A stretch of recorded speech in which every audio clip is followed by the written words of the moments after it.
What's up, y'all? Before we get started, I want to let you know if you live in Florida, we have a lot of laws on blackouts, no nitrogen, no phos in the summer. I've got a brand new e-guide, all updated, ready for you. It's a free download. I'll give you a link below, how to handle the summer blackouts and what you can apply in Florida. I'll see you on the lawn, and now let's get to this week's vlog.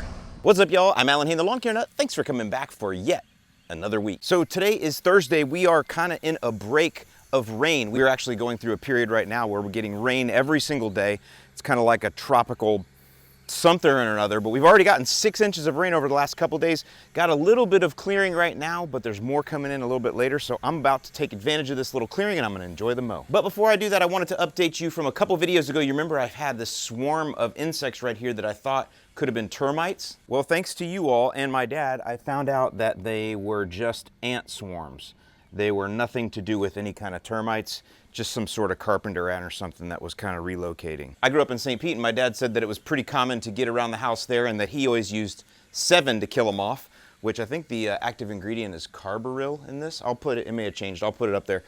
But the bifin that I used, it killed them as well. So I'm gonna have actually quite a bit more videos coming up on different types of pest control that I do this time of year, because now that we're getting some rain, all of the bugs are coming out. And we're gonna actually talk a little bit about some pest control that you can start right away, and we're gonna talk about it right now. So this is very common in Florida, but I'm pretty sure it's common most everywhere else. If you have any kind of an overhang or a porch, you're gonna get spider webs all up in and around your cracks. Now mine are not too bad right now. I'll stick a camera up there to show you. They get much worse, but I stay on top of it because of the little trick that I'm about to show you right now. So this right here, this is called a Webster. And I've got it on this long, well, it's a series of poles that are all taped together terribly. You shouldn't do that. You should get like a painter's pole, some sort of extendable pole. I'll give you some links below. But the Webster that you put on the end, that's really the key here to this piece of maintenance. What you're gonna do probably once a month if you wanna stay on top of it is get your 7 and spray it on your Webster. That's the key. You gotta moisten up your Webster before you take it up there to clear out the cobwebs. If you don't do this, what'll happen is the spiders will just crawl down and then they'll crawl back up when you're done. So you put this on there for residual and also to kill the spiders as it touches them.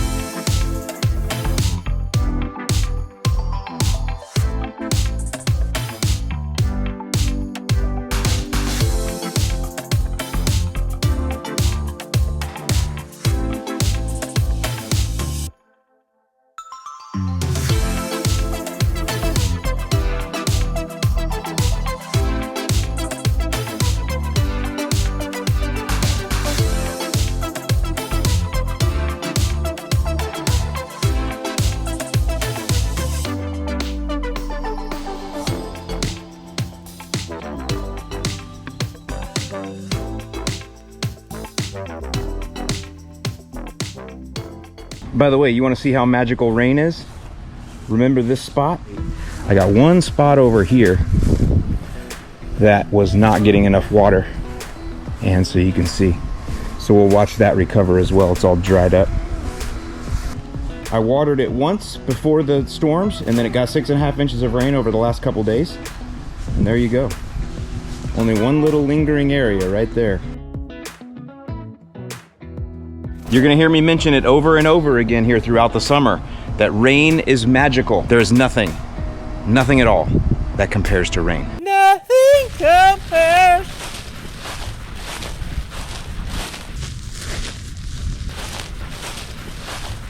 This is looking much better over here as well. Now I've got a lot of stuff to show you as we're gonna progress through the summer. Remember last week what we did is we went through some lawns in the neighborhood that had different problems going on, and I told you we're gonna follow them all summer. But I figured I would just give you a quick one right here. Just after 1-2 good days of rain, look at the change that we see in some of the weak spots in my lawn and right here next to me. So I still got a little domination line going on, but most of his is green back up. If you remember last time when we were here, he had just started doing a little bit of watering, but other than that, this is an unirrigated lawn. Yeah, in fact, there's the sprinkler still there, see? So these areas are dead, they're not coming back, but it still is looking better than it did just a couple days ago. And then we can turn to the weak spots in my lawn. There's one there and one here. So this probably isn't looking too much different, but it's definitely going to start to come back a lot quicker. So, and you'll watch as we get more and more rain, all of this will fill in too. Even though it's shallow rooted when we're in a drought, it sucks all the water out too fast. But when we get our good rains every day, it stays wet enough. The St. Augustine grass is able to live in a shallow rooted condition. So we'll be following up on that. What I'm getting at here is I showed you that spot over there in the zoysia that was really bad and how that's almost completely fixed. And then these couple areas over here that have huge improvement after just 2 days of good rain. What that proves is that all of y'all that are telling people they got disease problems and insect problems and all that kind of stuff, it's really a water problem in most cases. Yes, there might be some insects there might be some disease there, but this is St. Augustine grass, and it's the same with other warm season turf too, Bermuda, zoysia, all of them. They regenerate, they regrow, they have Sylvester stolons and in some cases rhizomes that retake ground. So they get injured, they recover, they get injured, they recovered. That's why they're called self-healing grasses, and the key to recovery is the magic of rain. All right, y'all, so today is Saturday, June 15th when I'm filming this. We have just come through all of the rains here in Manatee County. I think Sarasota really got the worst of it. Where I'm at north of the river, we got a good 6 inches over the few days, but I think they got record inches down in Sarasota where I was yesterday. Some flooding and fun stuff like that going on there. But I'm really here to check to see if we have any flood spots here at the Freedom Factory, as well as look at some of the results of some nutsedge that I've been fighting. So that started actually 2 weeks ago. Let's go check that out. Hey, what's up y'all? Back out here at the Freedom Factory. So I got 2 jobs today, and they both have to do with spraying weeds. The first one is I am going to test a few spots with Celsius herbicide. The thing is, Celsius is safe for St. Augustine, it's safe for zoysia, and it's safe for Bermuda. However, these are all brand new hybrids. And one thing you want to do before you go and spray any herbicide on a newer hybrid like this is test it in a small spot, just to make sure. Because like I said, it says it's good for zoysia, and it's been good for all these other zoysias, but we just don't know about this one, and I don't want to take a chance of blanket spraying and doing something and hurting it or whatever. The second thing I'm going to do though is spray sedgehammer. I am going to blanket spray sedgehammer. Sedgehammer is a one-trick pony. It's only going after one thing, and that's sedges. The growth habit of sedges is so different than turf. And sedgehammer just, it's mild. It doesn't hurt anything. So I'm not going to test that. I'm going to spray that across everything. So that's the sedgehammer or the halosephuron. And then I'm going to test a few spots with Celsius. I'm also going to spray over the top. We have a lot of sedges coming in on the perennial peanut mounds over there. So I'm going to test over the top sedgehammer on that and see if it won't hurt the perennial peanut. I'm hoping it won't. So fun stuff today. Let's get to it. I got the Spray Buddy here. Highly recommend this if you are somebody that's really into lawn care and you really like to spray and you have a larger lawn. Well worth it. Comes with quite a few different tips too. So we got 2 tips we're going to try today. This one looks more like a fine mist, so we'll give that a shot. And then we have this other one that's more like a flood. And these are like heavy duty tips. So she likes the heavy duty tips.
So you can see we got all kind of sedges coming up in here, and then there's the perennial peanut underneath there. So I'm gonna just do a quick little pass right up here, and we're just gonna see what happens.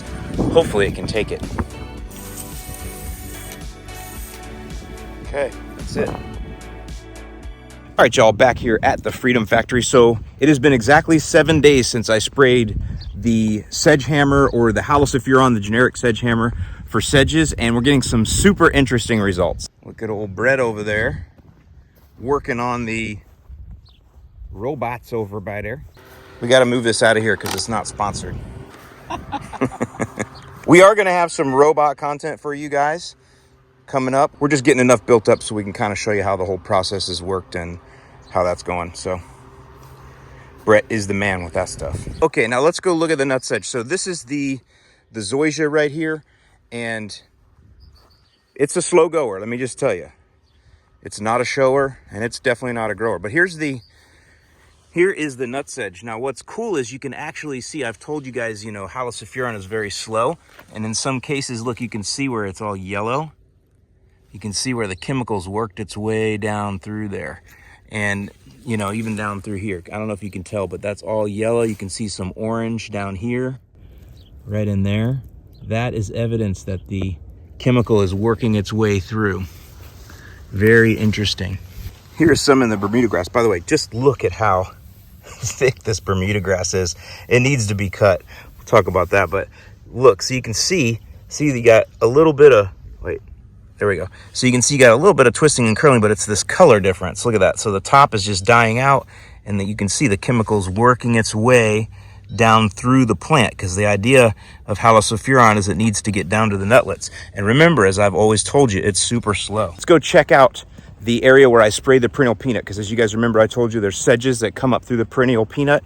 And so I wanted to know, can I go over the top with sedge hammer to control those without harming the peanut? So let's go take a look. So this is the Citra Blue St. Augustine around here.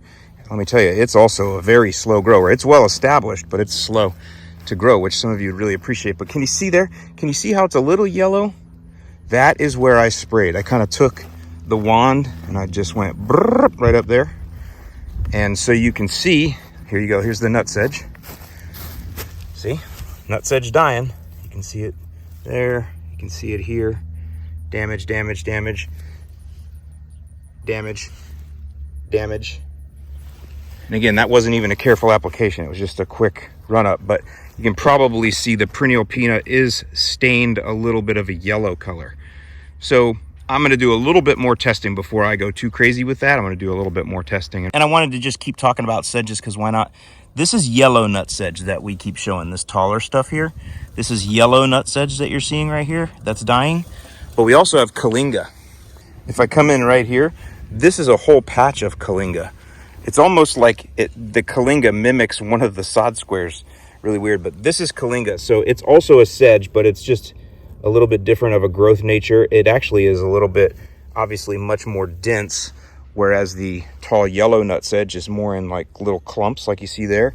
This is more of dense. In fact, it looks like grass sometimes when it's not in seed head. But anyway, I don't see any damage yet on this from the halosulfuron. So apparently the Kyllinga is slower to show damage than is the yellow nutsedge, which you can see again, it's all yellowing and turning color in there. That's it's working, but I don't see anything here. Maybe a couple of the little seed things, maybe they are a little brown here and there, but that's about it. So super slow. One other thing I want to point out, nutsedge bad enough, this is torpedo grass, and I'm only noticing it on this side over here. This is the west side zoysia. I haven't seen any over there yet, but it's everywhere in here. Look at that, that's torpedo grass. So we got quinclorac for that because we are in zoysia. So Brett, get to spray some more chems, buddy. Now also on that day, I went ahead and put down some pre-emergent Pinnate Magnum, as well as some Archon herbicide for sedges. I put both of those on the Bermuda and see how that combination works, in addition to that halosulfuron that I put down last week.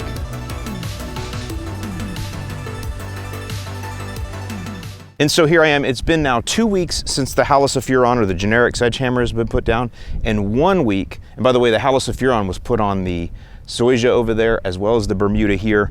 And then when I came back the next week, I put down the Pinnate Magnum pre-emergent and the Archon. That was only put on the Bermuda because that's all I had time for that day. So lots of different things going on. I've also asked a supplier to send me some Spectacle Flow, which could be the most expensive herbicide in the world, but it's supposed to work really well at preventing sedges. So hoping to get to test all of that out here, because I can see some sedges coming through now in the St. Aug over by there. I just released a video Friday. It was really just a piece of another video talking about how much I love this Citra Blue St. Augustine grass.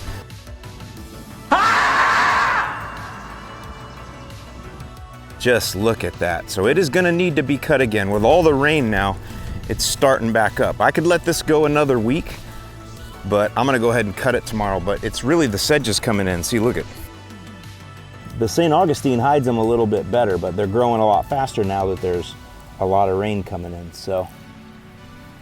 That's where I think that spectacle flow will do real nice over here. Also, we'll show you the Bermuda. Had to scalp it. I think it was a little over a week ago, but I had to scalp it with the 0 turn to reset the height because it got a little carried away.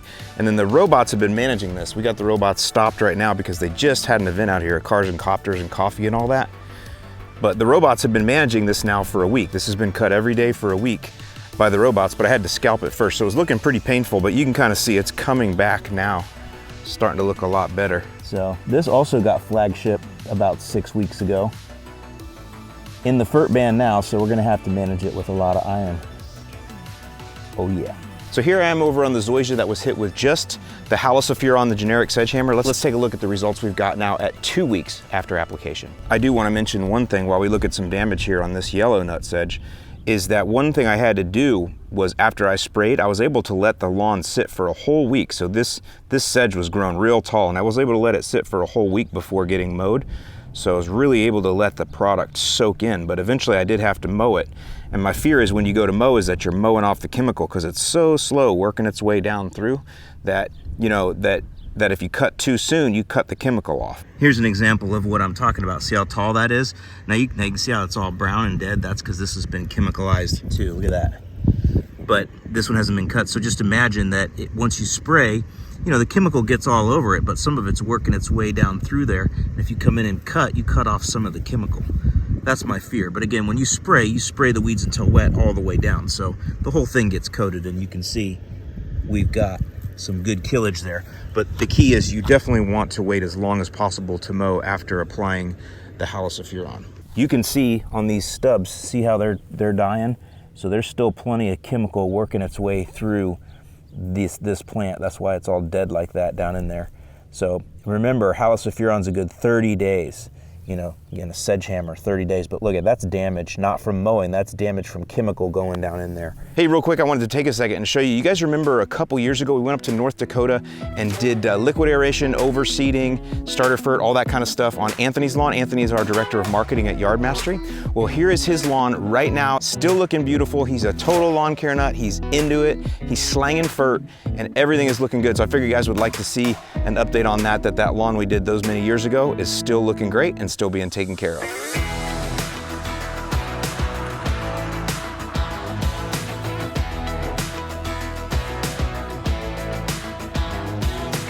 Hey, thanks for watching all the way to the end of the video. Just want to wish you a happy Father's Day. Wish a happy Father's Day to my dad. Here he is, instilling the lawn care nuttiness into me at a young age. I love you, Dad, and I hope all the rest of you dads get to enjoy the mow today like I'm kind of doing out here at the Freedom Factory. All right, I'll see you guys in the lawn. Have a great week.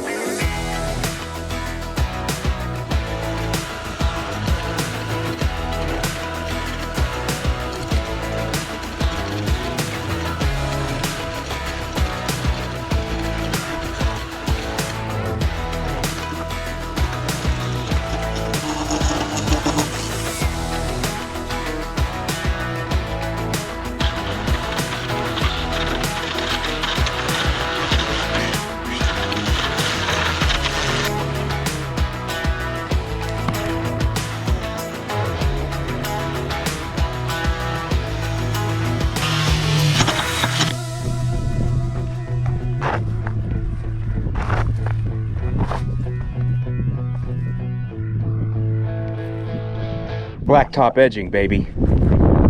It's the best workout ever. Who wants to put their gas tools up against my battery? Let's do it. Let's do it. Come on out, I need the help.